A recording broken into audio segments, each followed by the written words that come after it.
ဒေါက်တာရှင်းနဲ့180နဲ့150လောက်ကြာနေနေဆိုဘယ်နှကြိမ်လောက်ထိုးရမလဲတဲ့ဘယ်နှကြိမ်လောက်ထိုးရမလဲဆိုတာကြတော့ဒေါက်တာဒီစေကန်ရဲ့ဒီလိုမျိုး history တွေရဆိုလို့ရှိရင်တော့လေသူက first month ပထမဆုံးလမှာပဲ8ပေါင်နဲ့18ပေါင်ဝန်းကျင်ကြာတယ်အဲ့ဒါဘယ်ပေါ်မူတည်လဲဆိုတော့သူတို့မှာပါဝင်တဲ့အစီပမာဏ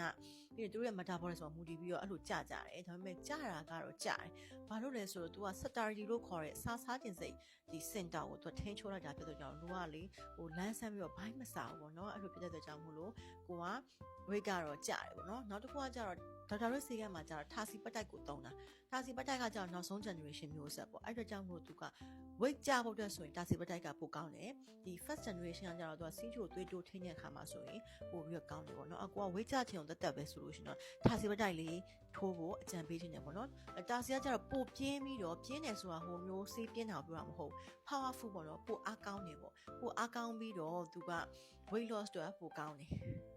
နောက်ဆုံးမျိုးဆက်လည်းဖြစ်တယ်အဲ့ဒါကြောင့်မို့လို့သူကဘတ်ဂျက်နည်းနည်းများတယ်ဆိုပေမဲ့သူက weight ကျရမယ်နော်လူကမိုတီရတယ်ပေါ့နော်ပျော်ရတယ်ပေါ့ကိုလိုချင်တဲ့ဒီ weight ထားလိုက်ရောက်ပြီဆိုလို့ရှိရင်တော့သူကဆေးကိုရမ်းလိုက်ပြီးတော့အစာစားခြင်းစိတ်ပြန်ချစ်တာလေတာစီမတိုက်ကပို့ပြီးတော့နှေးတယ်အဲ့ဒါကြောင့်မို့လို့ဒီတောက်လျှောက်ရေရှည်လေးပေါ့ဒီ lifestyle လေးကိုတင်းတင်းသွားဖို့ဆိုရင်ပို့ပြီးတော့အဆင်ပြေရပေါ့နော်အဲ့တော့ညီမလေးကပေါင်30လောက်ကြာချင်တာဆိုတော့